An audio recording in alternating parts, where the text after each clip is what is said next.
Welcome to Whiskey and Wonder. Hello, hello, hello. Hello, everyone. And welcome. I'm back.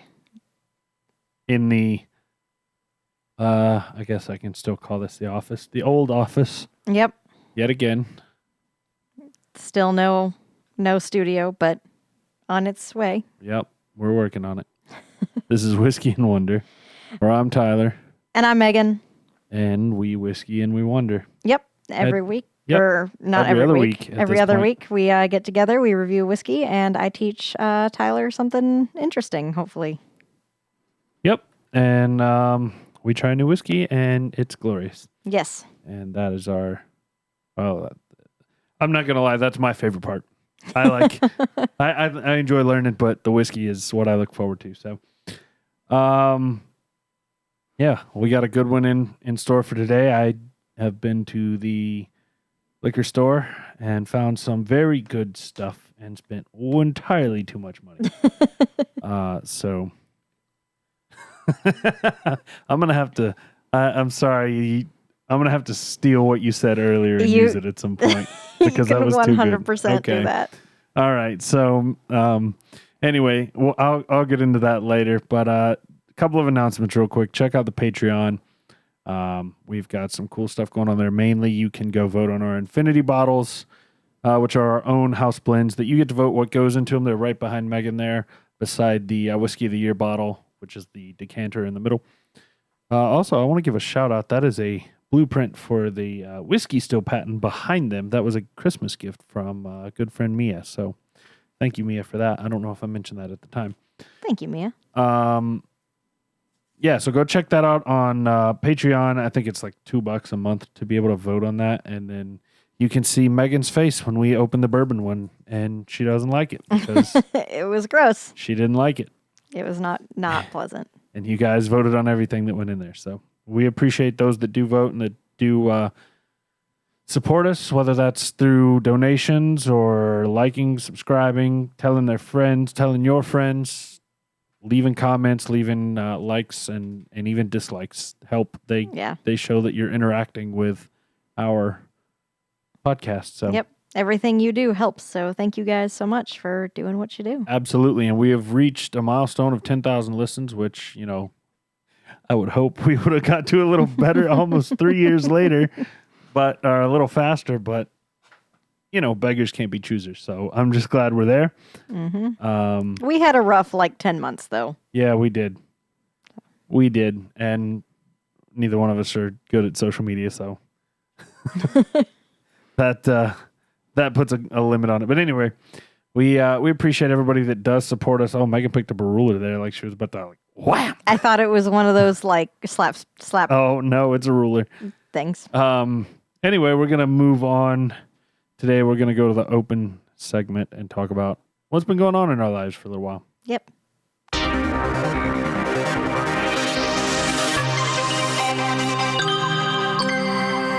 The open segment. All right. Well, Tyler, how are you? I'm stressed.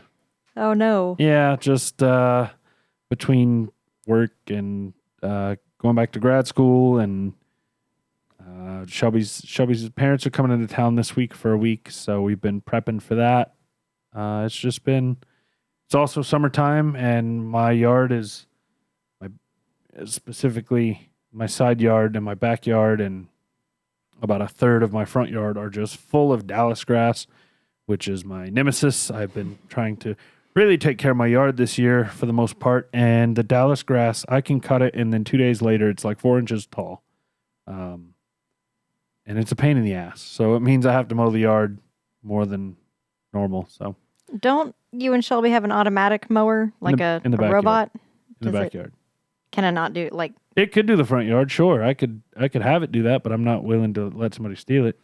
Oh, I didn't even think about. Yeah. I didn't even think People about that. suck. Yep. I didn't even think about the fact people are the worst. You know, I was out driving earlier today, and I saw the crazy. I'm not even going to call it the craziest thing. I just saw a thing, and I want to get your input on how you would handle this situation. Okay. So I'm driving on the interstate. The speed limit is 70 miles per hour. Mm-hmm. I am in the far right lane. Okay. I am on cruise control doing 70 miles an hour. Okay. I'm experimenting around with my car a little bit to see why I've suddenly started getting worse gas mileage. I think I need to change the spark plugs, but that's another story for another day. Okay. This BMW, I don't know, call it 10-year-old BMW, comes and passes me in the lane immediately to my left, so the second from the right lane. Okay. And I noticed there's some smoke coming out from behind this BMW. I'm like, oh, okay, just whatever, another POS BMW. And then I start smelling burnt rubber. Yeah. And so I start watching. The smoke's coming from the right rear tire. And it is starting to slowly get flatter and flatter. And I see it start like... So before I could say I saw it wearing, I had a dilemma. Do I ride behind this guy when he inevitably has a flat tire going 75 plus on the interstate and try to avoid him, or do I gun it and zoom past him and get the fuck away from him? So, Megan, situation time. What do you do? I get away from him. Yeah? I gun it. I get past him. What do you do, listener? Do you like? Yeah, like if you gun it, dislike if you stay behind it. No, shoot us an email. All that contact information stuff is down at the bottom. I didn't go through it this time. Just contact a Whiskey and Wonder or leave a comment. Let us know what you would do. So I, like Megan, decided I would gun it and go past gun it. it and go around him. I think that's the safest option for personal. Don't know what happened to the guy because he was behind a semi-truck when I passed. And that's about the time I passed is when I saw the tire starting to shred itself a little bit. So like it wasn't sending off debris, but there was like you could see it wasn't smooth. It wasn't smooth anymore. It was like chunklets were starting to shred. So I'm glad I made the same decision you would make, because I was hauling to get past him because he was speeding up and I had to gain acceleration. So yeah, I would have gotten past him. Okay, well, other than that, nothing really exciting has happened in my life. Played some glow golf on Friday night. Glow golf. Yeah. Oh, that's exciting. No, you didn't like it? I played it last year, and it's held in the middle of the summer, and it is just miserable. So hot. It's like the first hole, it's a par 3 course, and the first hole is immediately just drenched in sweat. Just, it's so humid, and there's so much water on the course, and these balls, because they glow, are hard as rocks, and I tend to scoop the ball, and so I'm basically playing with, pitching wedges and a putter. And so within the first 4 holes, I had lost my 3 balls. Jesus. Yeah, I paid $45 to lose 3 balls in 3 holes. And that's miserable. Fortunately, we were able to retrieve a couple that were glowing in the water. And Shelby was nice enough to buy me another ball. And so I just stopped playing all the water holes at that point. Fair. Like I paid $45 to come do this. I'm gonna come out here and do it. But it's it's fun to go hang out with friends, but that's the second year in a row I haven't really enjoyed it. So that sucks. I think that might be my last time doing it. That sucks. I feel like that could be a lot of fun, but I probably would also skip the water holes or. Oh, the problem is like half of the course is water. Oh, that sucks. You ever played the par 3 up in Charlotte? Oh, yeah, it's mostly water. Oh, so. No, I don't. I think it could be held at a better golf course then. Oh, yeah, I'm sure. Absolutely. But anyway, that's about the funnest thing, craziest thing, most not boring thing I've done. I'm enjoying my new job. Good. That's it. Good. Well, what's been going on with you, Draco? So, you guys should go check us out on YouTube if you're not on YouTube. Just look up Whiskey and Wonder on there, because I did get my hair done. And so when I'm at work, I tend to pull my hair back in a ponytail. I have the sides of my head shaved, and my hair on top is longer, and I just pull it back in a ponytail. And I realized, like, looking at the camera before we started recording today, I look like reject Draco Malfoy. I am Draco Malfoy from Wish with my hair pulled back. I would not have even noticed had Megan not said, I'm Discount Draco. Or, oh my God, I look like Discount Draco. But as soon as she said it, I immediately looked at the video feed and lost my shit because it was completely accurate. So, yes, I'm working with Draco Malfoy today. We're broadcasting from the Slytherin common room. Facts. So other than Discount Draco, I really like my hair. It's the first time I've been blonde in probably 20 years. I don't think I've been blonde since I was 10 years old. But anytime I go to get my hair done, I let them do whatever they want to do. So that's like my rule. I go in and I don't tell them I want a certain hairstyle or color or anything. I say, you do what you want to do. You have fun. So what happens if they just say, I'm not feeling it today. I'm just going to give you a simple haircut? Like, that's happened before. Yeah? Yeah. That's all right. Whatever you want to do today is what you do today. So, okay. This particular hairstyle, Jamie and my stylist apparently conspired together. So I had no idea what was going to happen to me, but Jamie found this particular style, I guess, on TikTok. It popped up. And it's called like fox hair or foxtail style, which is black and orange, and blonde. And so I really like it. But when my hair is pulled back and you can't see that it's in a ponytail, it does look like first year slicked back hair Malfoy. Alt Draco. He's going through his hair dyeing phase. Yep. Gotta keep it interesting in the Slytherin common room. Yeah.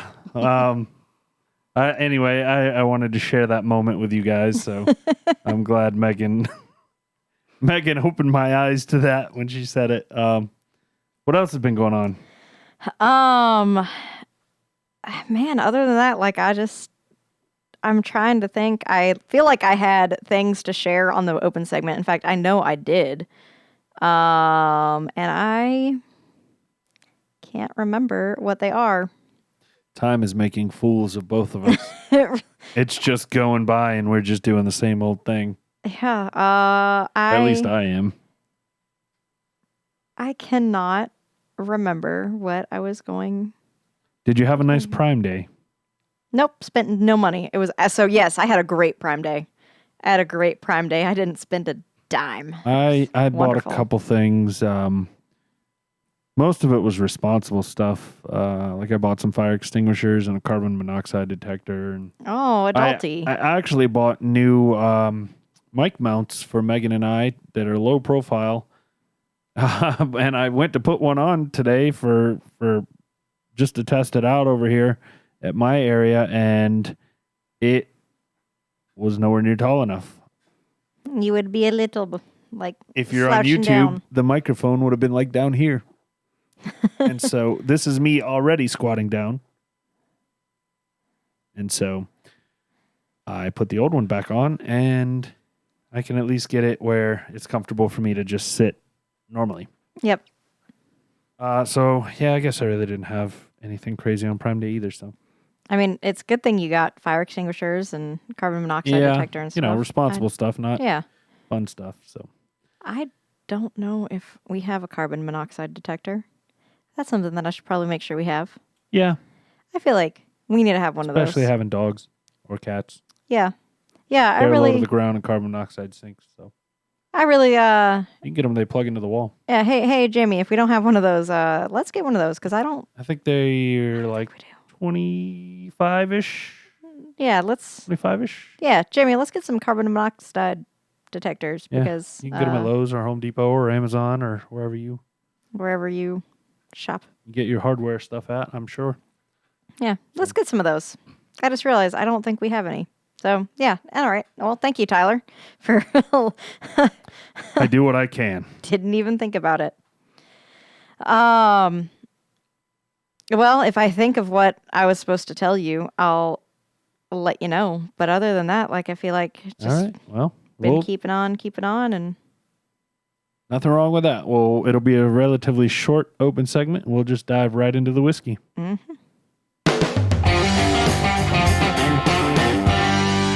Opening the bottle.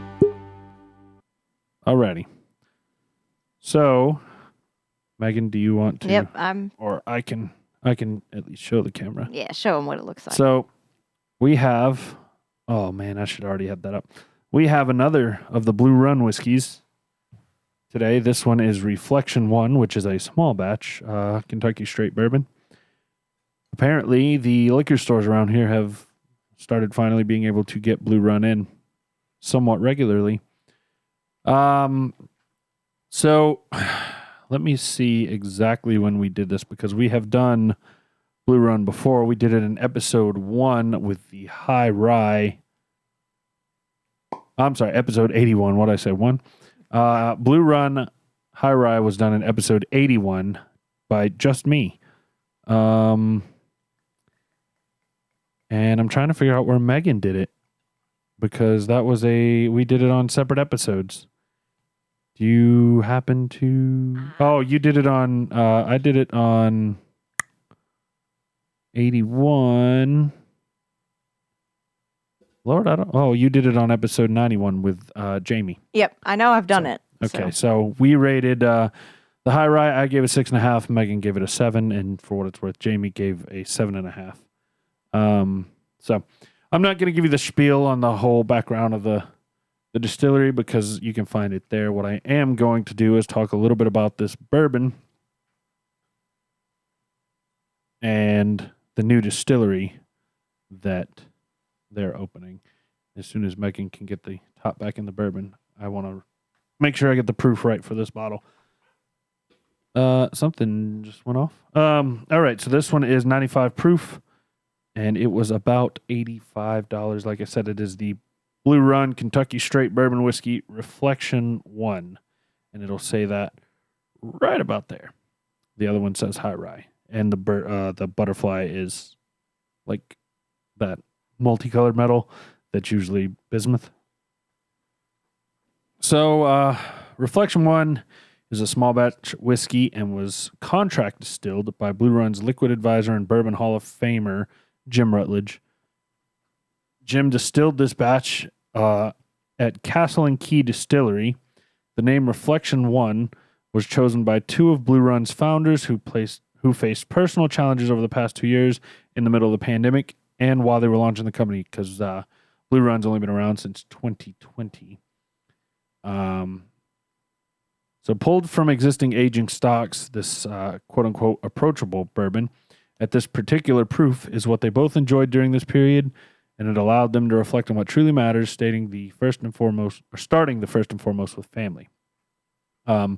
So in that, it mentions that they were brewed at Castle and Key Distillery, because recently Blue Run has just announced their 20,000 square foot rick house and 35,000 square foot distillery in Georgetown, Kentucky. And it is a freaking eyesore if I have ever seen one. Eyesore might not be the right word, work of art to some people, but, beauty's in the eye of the beholder. Megan, I'm going to slide this over here so you can see it.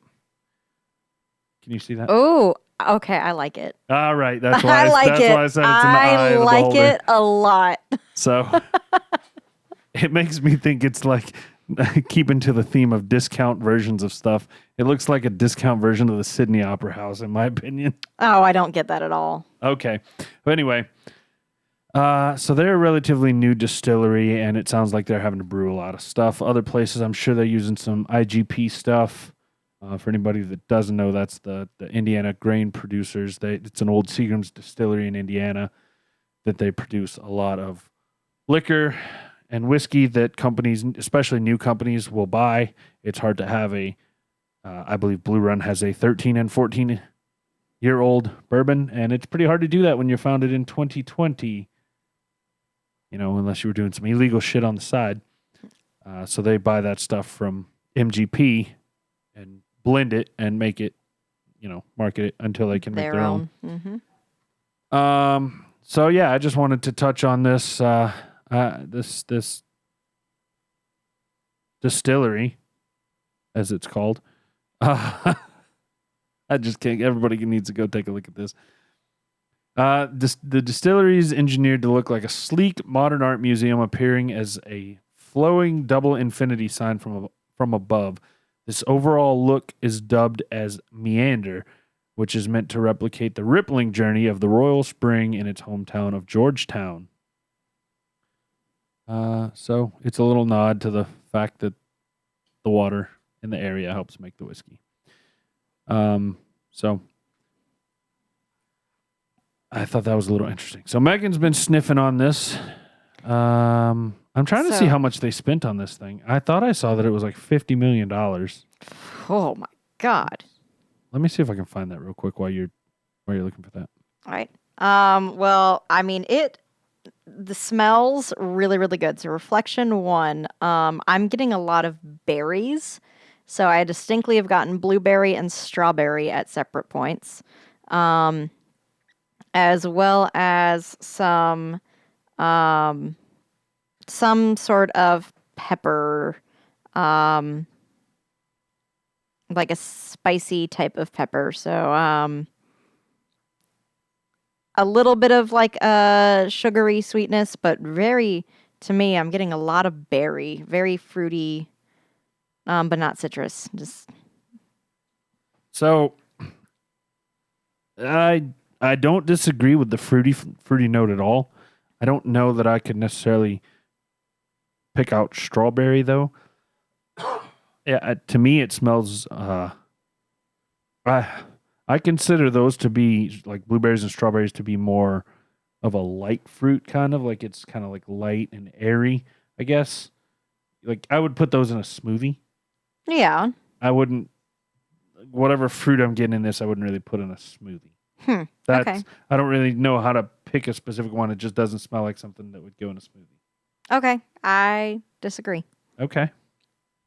But we can agree that it is fruity of some sort. Yeah, it's definitely fruity. I don't really get like strawberry. All right. I don't know. It's hard for me to pick anything else, to be honest with you. My nose is kind of half stopped up right now. Well, I am going to... All right. My flavor profile for Blue Run, Reflection 1, strawberry, blueberry, marshmallow, black pepper. That is my nose. Marshmallow and black pepper. I can certainly get a little black pepper. I certainly did get that. As far as the other stuff,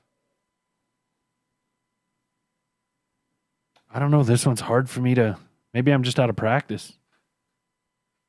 This is one I will admit I brought home several bourbons over the past week, and this is one of the few from there I did not sniff. Oh, I have been naughty, and I have broken into naughty naughty boy. Whoa! All right. Anyway, yeah, I'm just gonna have to stick with like a dark fruit and some pepper spice. I'm not getting much sweetness really. No real vanilla or creaminess or marshmallow. Okay. But does it have what we are supposed to be? It does. I do want to take a minute and say this bottle ran me about $85 from the ABC store, so it's probably jacked up just a smidge, but usually they're pretty close to MSRP. So I got a couple different reviews here, straight from the website, from the Blue Run website. It says on the nose it should be cherries and creamy butterscotch. Okay, cherry. All right. So, okay, I can see that being Okay. the fruit that I just couldn't identify. Butterscotch, though. Creamy. Oh, now that they've said it, I get a little bit. So I would have to put it as I get the cherry and the butterscotch comes real quickly and then it's overpowered by pepper. Kind of like a burn your nose hairs when I smell it. Looking at another one, let's see. Nose a bit on the hot side. Barrel char with roasted peanuts and a smattering of spice box.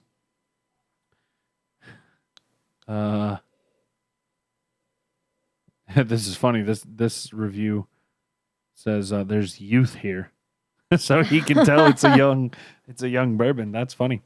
Let's take a look at one more out here. See what other folks have said.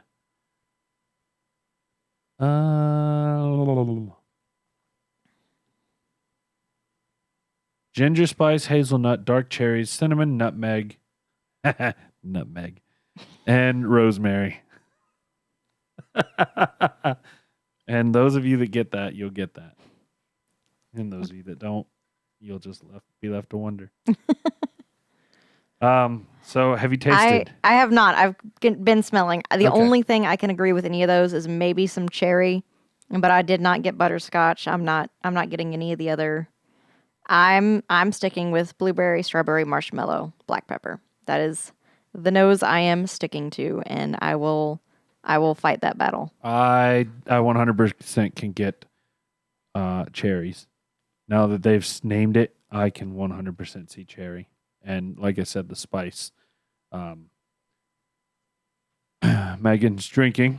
She's taking a sweet time. She's very blank.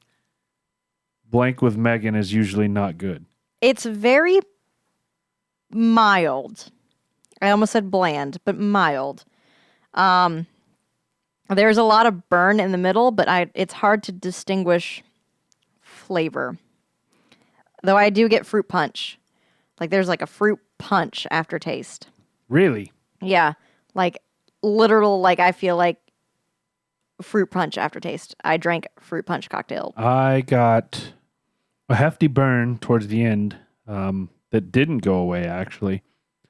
And then had right before the burn got a creamy note. Like a I don't want to say a vanilla cream, but like a, whipped cream. Yeah. Whipped cream.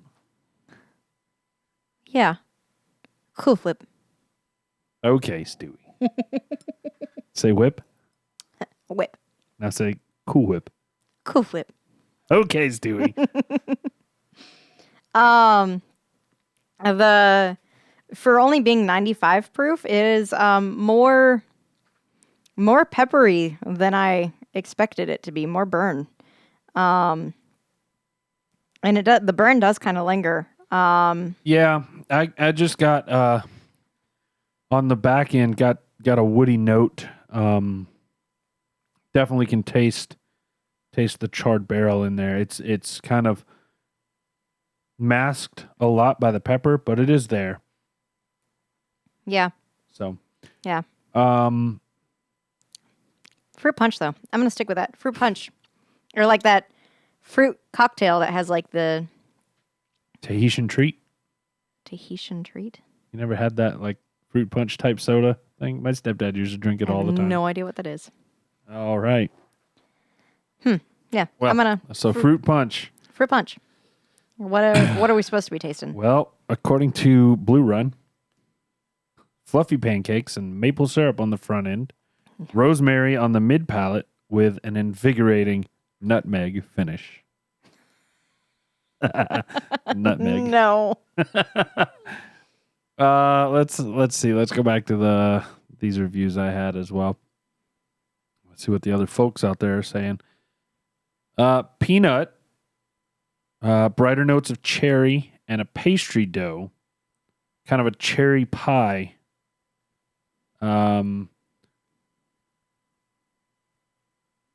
Yeah, youth of peanut butter and caramel corn ultimately steal the show, lingering for ages on the long warming finish. Actually, now that I've read that, I do kind of get a lingering taste of peanuts. What? what? I do. I didn't really think about it until I just swallowed, but it does kind of taste like peanuts. Now, I haven't had a sip in a while, but I can No. I can see where they're getting some peanut there. I cannot. Okay. Let's see. A perfect balance on the palate. Notes of hazelnut, ginger spice, maple sweetness, oak, and butterscotch. The fruitiness fades. Finish is long. Lingers with notes of tobacco, baking spices, and fruitiness. So this one's an interesting one for it seems like everybody's all over the board here. Usually you and I are kind of, we can agree on most of it. Even these three different, one coming straight from the distillery. I think we got a couple agreements on like maple waffles, I think is what Blue Note said. A little bit of fruitiness. Oh yeah, fluffy pancakes. Yes, not just pancakes, fluffy. Definitely all over the board. I don't think any of us know what this is supposed to taste like. Oh man. I put it under my tongue and the cherry really came out. I could 100% see cherry now. I would agree with that. Oh, sorry. I was taking a drink of water there. While we're on the topic of water, usually what Megan and I do is get a glass of water before the show, and we just from the refrigerator and take a little dippy dip of our fingers towards the end of the episode. But it was recommended to me by someone who works at the ABC store to get limestone water, and that it will impact a bourbon specifically in ways that regular tap water won't, because it's the impurities in tap water and shit like that. So we've got some, and we're going to try that for a little while. And if we like it, then we're going to keep ordering doing it. Yeah, keep doing it. But I don't know, what is that, a liter? Not even a liter. Half a liter? That's not 2 liters. We have 2 liters. Oh, is that each bottle a liter? Yeah, each bottle's a liter. Okay. Oh, cool. So, and it comes with this cool little pourer thing, which I've already squirted all over the floor earlier. So you squirted all over the floor, Tyler? Absolutely. Every day of my life. I have a problem. Well, on that note, while Megan's over there draining her glass, it looked like I just looked over and it's like this. I'm like, holy shit. Anyway.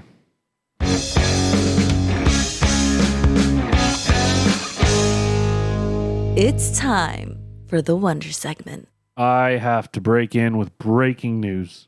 Breaking news. I just got a I just got a text at some point. So, longtime listeners know that I have 2 dogs, Millie and Bo. And Bo is about 4 years older than Millie, and Millie's the new one to the family. Got her at about 2, a couple months ago.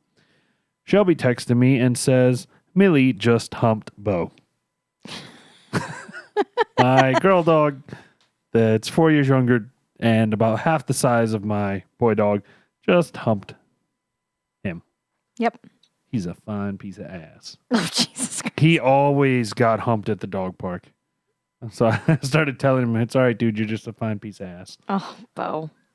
Bo Hannon. Anyway, back into the Wonder segment. All right. Well, Tyler, we have something unique today.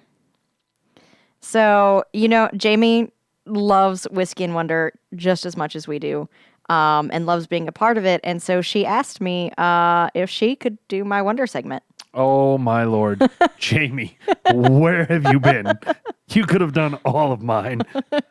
And so she was super excited, and like, the cherry's just like attacking you. Strong now. So Jamie really, really wanted to do my Wonder segment, and I was like all for it. And so one of the stipulations was I do not know what our Wonder segment is. Oh, boy. I don't know it. Tyler doesn't know it. It's going to be one of 2 things. It's going to be fantastic or it's going to be terrible. Yep. So strap in, and we're going to go on this journey together. All right. Let me get my seatbelt on. Yep. Click. All right. So we are going to talk about an individual today, a man named Robert Stroud. Did y'all twig it yet? I did not. So That name sounds familiar. Oh, good call. Yeah, that name sounds familiar. it does not sound familiar for me yet. Robert Franklin Stroud, born January 28th of 1890 in Seattle, Washington, to parents Benjamin Franklin Stroud and Elizabeth Jane McCartney. Robert had a few siblings from his mother's previous marriage. Robert's childhood at home with his parents wasn't particularly very pleasant. His father, Benjamin, was an alcoholic and an abuser, taking most of his rage out on his children. And at the age of 13, Robert had had enough of the abuse and ran away from home. He drifted from here until he landed in the Alaska Territory when he was 18. It is here where Robert is able to obtain a job working on the railroad. All the livelong day. Jamie. Perfect. Perfection. This job... I was literally in my head gonna comment it. She said it first. This job has him moving around a lot, and he winds up in a town called Cordova in Alaska. It's here he meets a woman named Kitty O'Brien. Kitty is a working girl, and she does it all. She's a dancer, entertainer, and occasional prostitute. After meeting Kitty, Robert starts working as her pimp of sorts. The exact nature of their relationship is up for some heavy debate. Some claim their relationship was strictly professional, while others say they were romantically involved. Whatever their relationship, Kitty and Robert move in 1908 to Juneau, Alaska, which at this time is a booming gold mine town. With Kitty working in the town of Juneau, Robert, as her pimp, starts to become familiar with some of the people in town. Robert gets quaintly, I think she means acutely, familiar with a bartender in town named Charlie Von Dahmer. Now, the scoop on what exactly happened here starts to get confusing. Some stories claim that Charlie refused to pay Kitty for her services, while others say he beat her up. Or it even could have been both. But either way, Kitty was wronged by Charlie in some capacity. Robert, not liking, goes to Charles' home, and he waits for him. And once Charlie comes home, Robert confronts him, draws his .38 caliber pistol, and shoots him in the heart, killing him. Robert then turns himself in to the local police. Hearing of this news, Elizabeth, Robert's mother, hires a lawyer to represent Robert. The lawyer strikes a deal with the courts, and Robert pleads guilty to the lesser manslaughter charge. Unfortunately for Robert, who's hoping to only serve a few years at most, the fresh out-of-the-box judge, E. Cushman, decides that Robert is the one he's going to make an example out of and sentences dear Robbie to the max of 12 years in prison on August 23rd of 1909, shipping him off to McNeil Island Federal Penitentiary on the Puget Sound. Welp, that was short. Cut and dry, right? Him do a shooty, him get thrown in jail. Well, it's not over quite yet. Even though Robert was sentenced to 12 years in prison, once he arrives at McNeil, he would never leave prison. I can't get over him do a shooty. I can hear her talking to me. Like, I can hear her in my ear as I read this. Like, this is in her voice for me. Oh, that's fantastic. Robert doesn't actually spend a lot of time at McNeil. While there, he develops a reputation for being dangerous. Reportedly, he beats up a nurse who he assumed to have ratted him out to prison officials for trying to weasel some narcotics.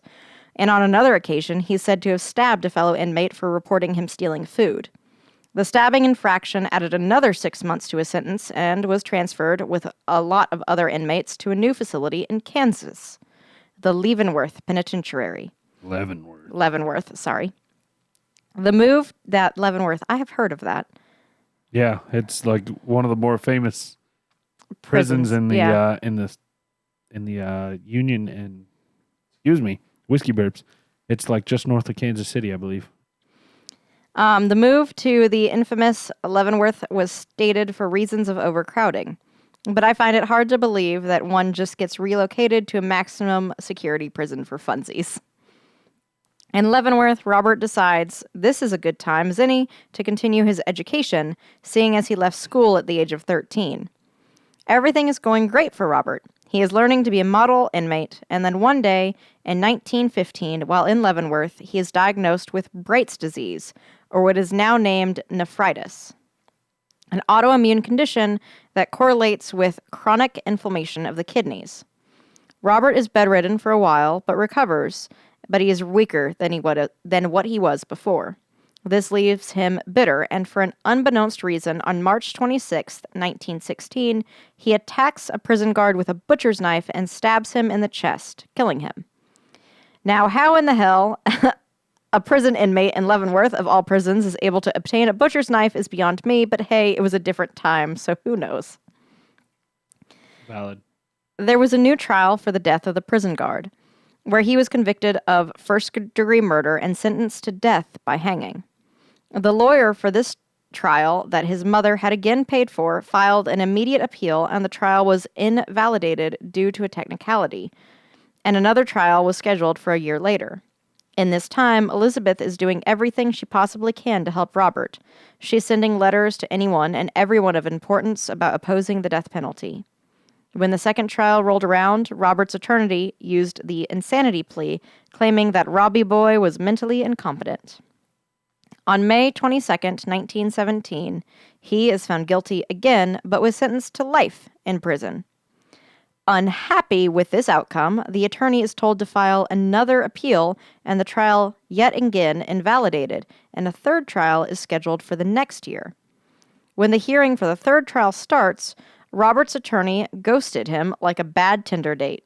That's right, Mr. Lawyer Man just did not show up, and the judge had to assign a new lawyer to Robert Stroud. Oh, Lord. So because nothing with this man seems to go right when it comes to trials, Robert discovered that the new attorney had submitted a plea of second-degree murder without Robert's knowledge or consent. And because of this, the trial is postponed by a few months and begins in June 1918 and is yet again found guilty of first-degree murder and sentenced to death. Hey, guess what? Another appeal is filed. And then the Supreme Court grants a stay of execution while the case is being looked over. In November of 1919, the Supreme Court upholds the decision and makes the decision to disallow any more hearings on the matter of his sentencings. And Robert Stroud's execution is scheduled for April 23rd of 1920. However, because Mommy Dearest oh so loved her baby boy, Elizabeth writes a letter to President Woodrow Wilson asking for clemency for her son. Unfortunately, Jamie, what the fuck did you just write? Unfortunately, fortunate Mr. President is bedridden at this time, and First Lady Edith is handling most of her husband's affairs. That actually is going to be a Wonder segment at some point. Who? Edith Wilson? Yeah, Woodrow Wilson and Edith Wilson. Okay. I don't know much about them. That's a future episode. He was a president. Mm-hmm. Edith receives the letter from Elizabeth and agrees to meet the panicked mother in person. At the meeting, one can only assume that the two women rubbed their emotions together, and Edith stopped the execution just 8 days before it was set to take place. And yes, his sentence was commuted to life in prison, but he was ordered that the rest of his sentence he was to remain in solitary confinement. So, was it really a win? So, I'd like to circle back, if I may. Megan, you are a lady. How do ladies rub two emotions together? How does that work? Jamie, please write to us and let us know. I just broke Megan. Sorry, y'all. Tyler, I don't think I can talk about how Jamie and I rub our emotions together on this podcast. Fair enough. You pervert. All right. Well.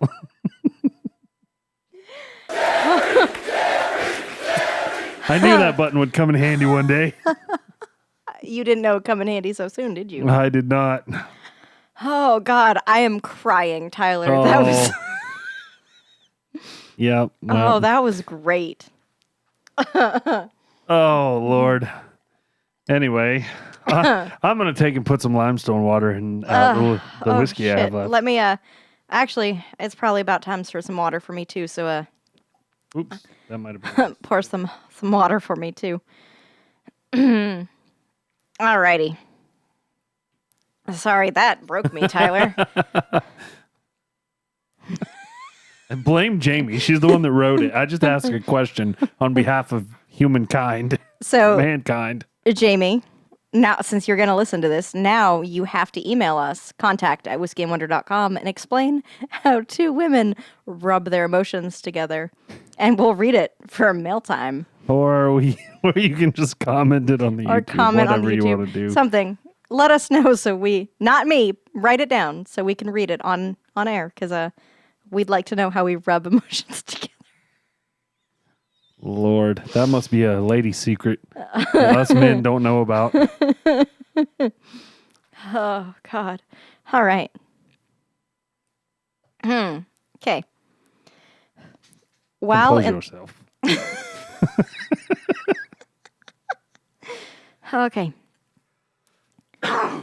While in the isolation building at Leavenworth, even though he was only allowed restricted contact with people and not allowed to walk around freely, he was allowed by the warden to read and continue his education.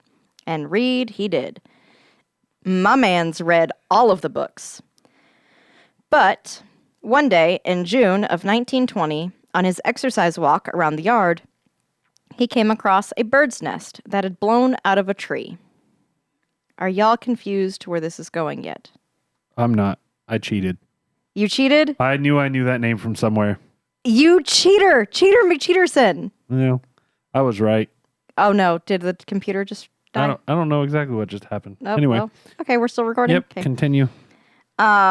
You cheated McCheaterson, because I have no idea. So are y'all confused on where this is going yet? I sure was. The nest was destroyed, but still held 3 baby sparrows. And in Powerpuff Girl narrator fashion, the Birdman of Alcatraz was born. Sugar, spice, everything nice. Now, I know damn well the two of you are sitting there calling me out here. He wasn't in Alcatraz. Y'all just shut down and hush a minute. Have a sip of y'all's whiskey and listen. Nobody said a word, Jamie. No, Jamie.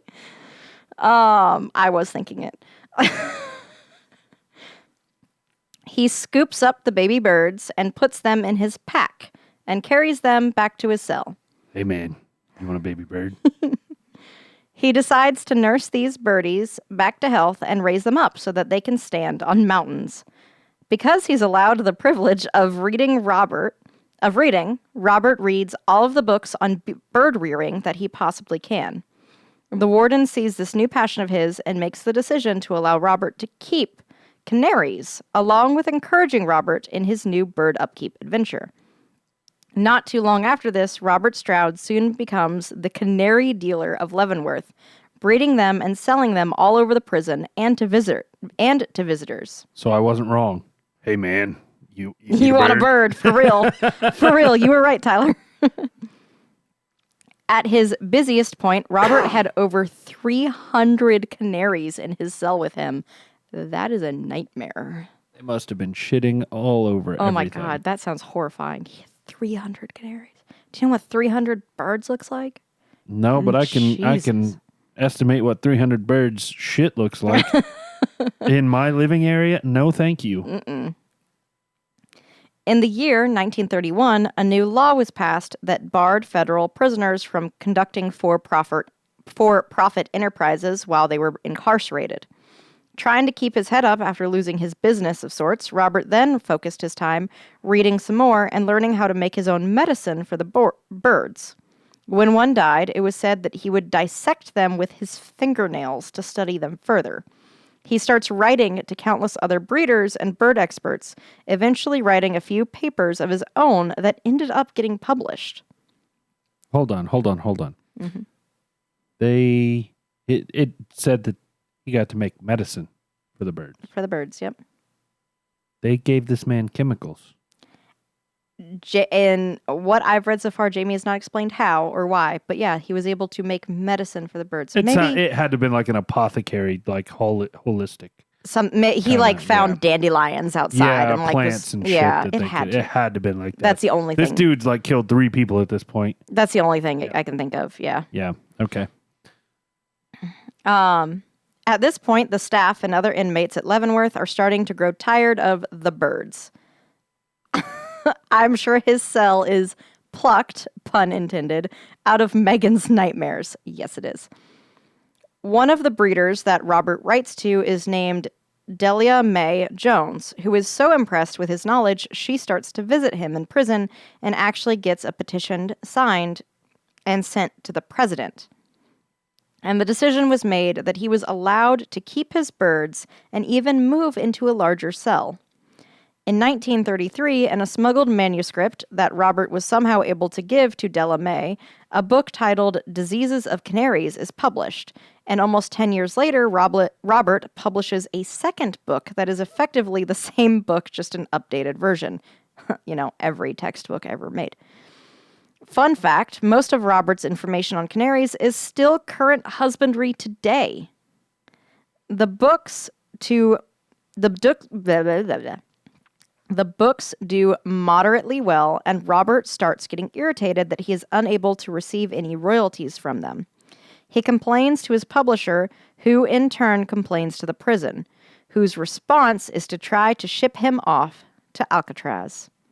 Robert is able to avoid this at first by learning that he is allowed to stay in Kansas as long as he is married to a resident. So the wedding bells toll because good old Robbie marries Mrs. Della Mae.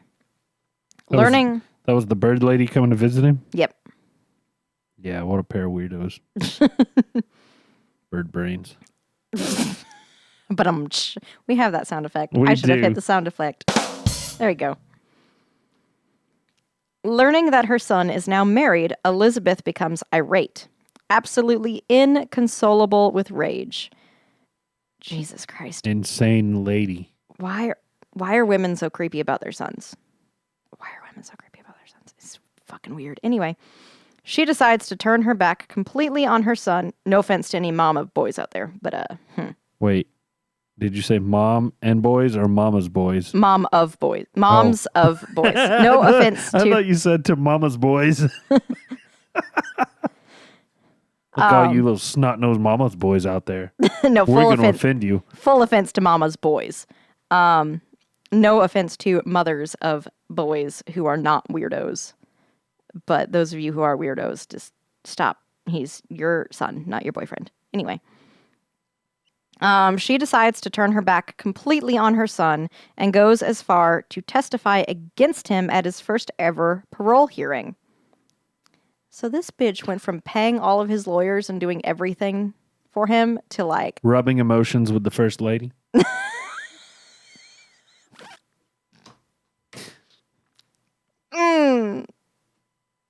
2 hours later. Oh, I knew that would get Megan. Yeah, it did. She testifies against him at his first ever parole hearing, which was denied. His parole was denied.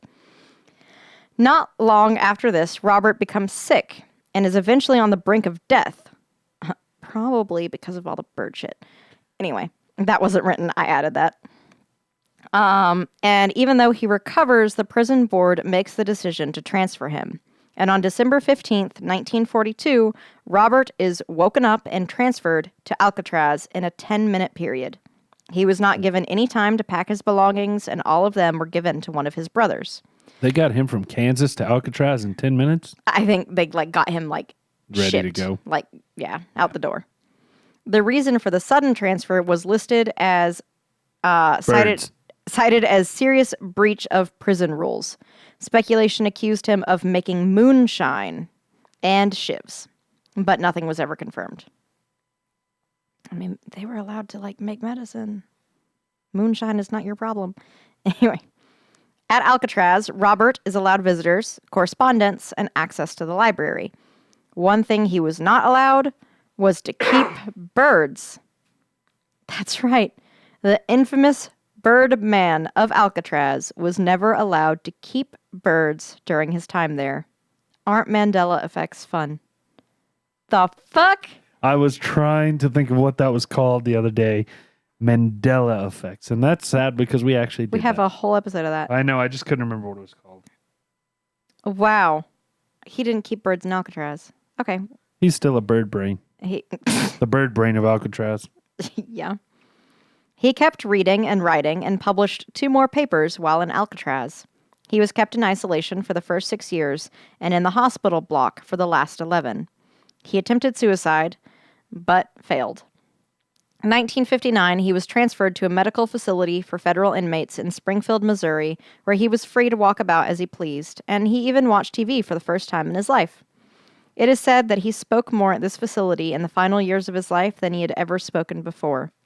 And the Birdman of Alcatraz died at the facility on November 21st, 1963, and even though at the time he is the most famous criminals in history, there was hardly any public mentions of him after his death, as he died the day before the JFK assassination.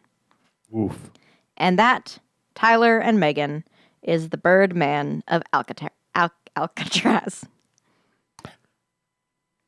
So I knew the name sounded familiar, and I cheated and looked him up, and I had started a podcast, and by started, I mean maybe made it like 5 minutes in on him, and then said, nah, turned it off. So I'm glad I turned that podcast off so I could learn most of this stuff. Very cool. If you were watching YouTube, you guys saw me perk up halfway through. Mm-hmm. I don't think you've tried it with the water. I have not yet. I've been too busy talking. I was pleasantly surprised. While Megan does that, we're going to move on.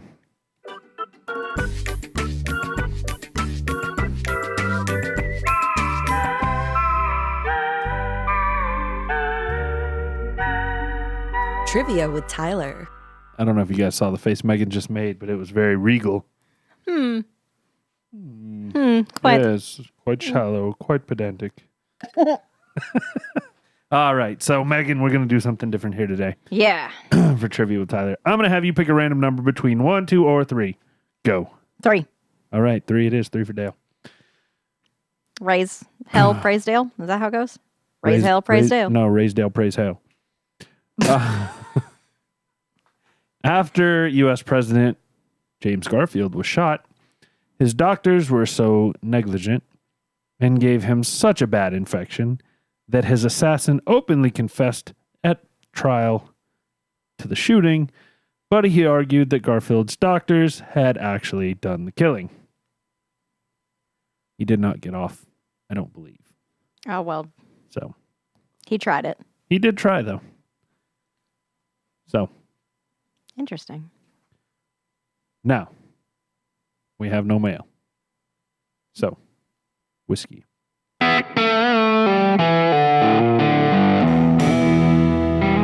Final thoughts. Now, Tyler, what I want to know is Blue Run just better with water? Or is it that limestone water that made a difference? I want to know that as well. And I'm going to find out. You're going to find out? I'm going to find out. How are you going to find out? I'm going to drink this, Mm-hmm. what's left, and then I'm going to pour some more. And then do some And then drink it tappy with water? the regular tap water. Okay. Yep. I'm curious to know. I have to drive, so I can't do that. So I want. You I can will. have just a smidge. Okay. Yeah, Yeah, I'll do that. just, just a little drop or two. Okay. I'll do that. Let's do it.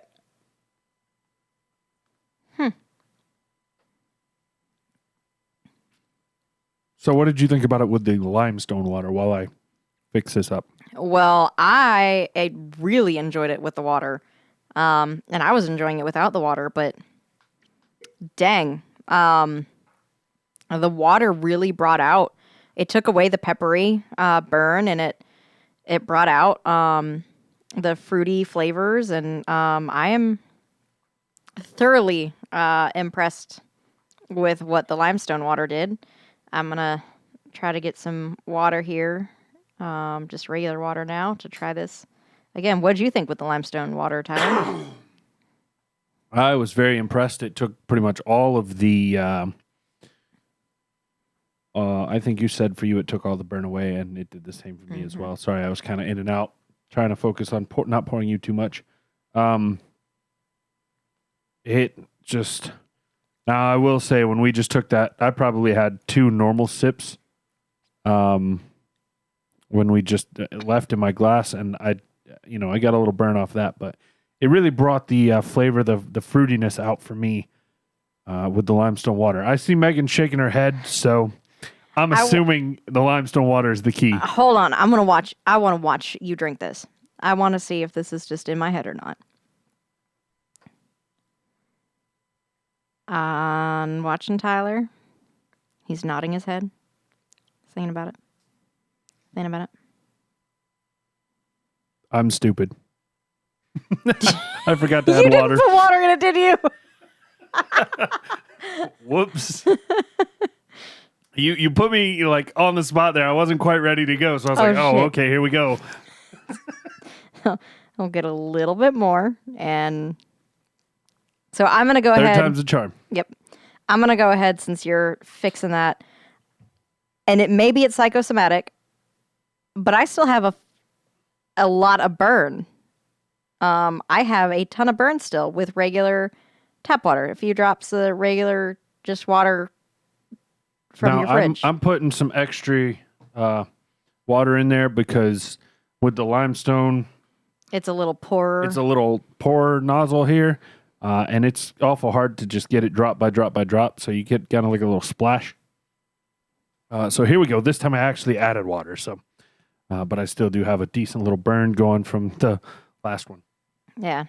See if you rinse it out. Try again. I'm going to be very interested, very intrigued by this limestone water experiment.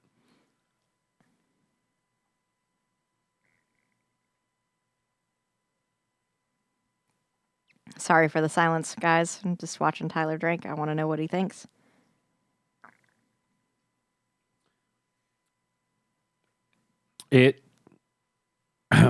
Interesting. So you said it didn't take away the burn for you as much? So with the limestone water, I had no burn. Mm-hmm. I agree with that. I have burn still with regular water. Was it less or Less than straight. neat? Okay. Yeah. Yeah. So I would agree with that. It was neat, had a fair amount of peppery burn. Tap water reduced that and brought out the oakiness. And the limestone water, instead, it took the burn completely away and brought out The sweetness. For me, it was the fruitiness. Fruitiness, yeah. Fruitiness was the right word. That's incredible. 100% I agree with everything Tyler just said. The limestone water took away the burn 100% and brought out the fruit. Limestone water. Got it on Amazon. It was like $14 for 2 liters. So kind of steep for water, but It might be. I've been told it works really well with bourbons, and It might. so far it's 1 for 1. Yeah. Damn. I'm gonna be honest with you guys. I told you Shelby's parents are coming into town next week, and I am quite sure there's going to be some whiskey drinking. I'm pretty sure her dad's got to take it easy, and so not as much is probably going to happen as if her brother came into town, but I'm sure there will be some. I'm probably going to dip my toe into something I probably shouldn't, because it's the newest thing in the cabinet, and we haven't done it on here, and I want to know how it tastes. But I'm interested. I'm sure I'm going to be trying a lot of things with limestone water. Hopefully, I don't go through an entire liter in a week because it was kind of expensive. But well, it's number time. It is. But real quick, I'm reading the back of the limestone bottle. So it talks about how after running the hounds, houndsman or huntsman or whatever, like always offers limestone water. Jamie, you, for a very long time, was a member of the hound running club. And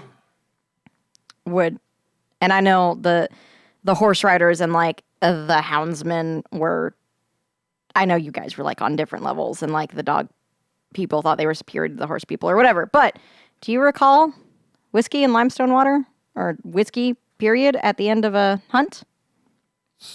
Yeah, that's interesting. This is giving the expression bourbon and branch.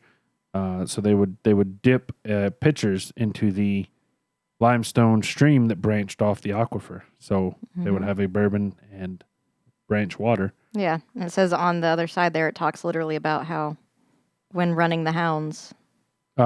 This one is actually pretty cool. It says, just a splash and you'll taste the difference. Wire bourbon's made in Kentucky. Kentucky's limestone aquifer produces a pure, velvety, smooth water with hints of calcium and magnesium that is ideal for making bourbon, and it's found nowhere else. Ordinary tap water contains iron, which turns a bourbon mash black. Not old limestone. Old limestone brings out the taste of your favorite brand, never alters it.